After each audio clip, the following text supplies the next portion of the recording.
সশ্রদ্ধ প্রণাম জানাই এবং বন্ধু ও দিদিদের বোনেদের আমার ভালোবাসা। আমরা অষ্টম শ্রেণীর ছাত্রীরা প্রজাতন্ত্র দিবস উপলক্ষে একটি ছোট্ট অনুষ্ঠানের আয়োজন করেছি। মাননীয় প্রধান শিক্ষিকার অনুমতি নিয়ে অনুষ্ঠান শুরু করেছি।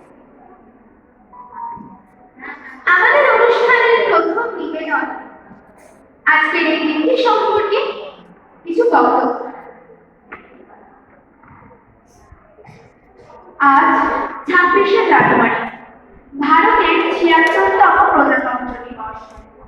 ভারতবাসীর জীবনে প্রতিটি তারিখের নিজস্ব তাৎপর্য রয়েছে। এর মধ্যে কিছু তারিখ আছে যা আমাদের জন্য বিশেষভাবে গুরুত্বপূর্ণ।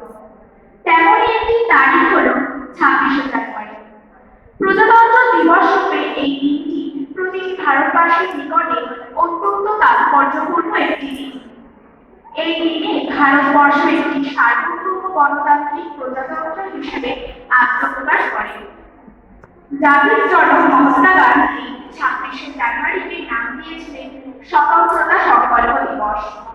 পণ্ডিত জওহরলাল নেহরুর নেতৃত্বে 1929 সালের শেষ দিকে পূর্ণ স্বরাজ আনার শপথ দেওয়া হয়েছিল।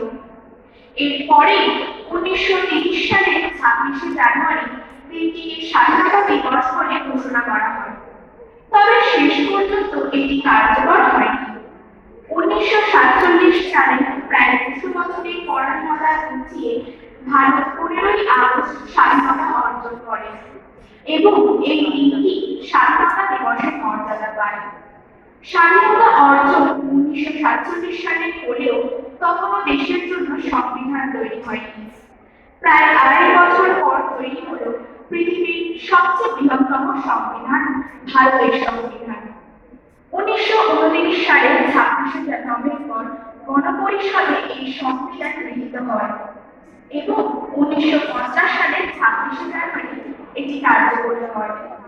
ভারতের সংবিধানের জনক হলেন ডক্টর বি.আর. আম্বেদকর। প্রজাতন্ত্র দিবসের দিন দেশের সমস্ত স্কুল, কলেজ, মাদ্রাসা, বিশ্ববিদ্যালয়, সরকারি ও বেসরকারি প্রতিষ্ঠানে বিশেষ অনুষ্ঠানের আয়োজন করা হয়।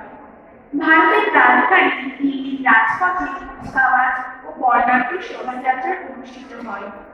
এর পাশাপাশি কলকাতার রেড রোডেও সেই আয়োজন ও আড়ম্বর চোখে পড়ে।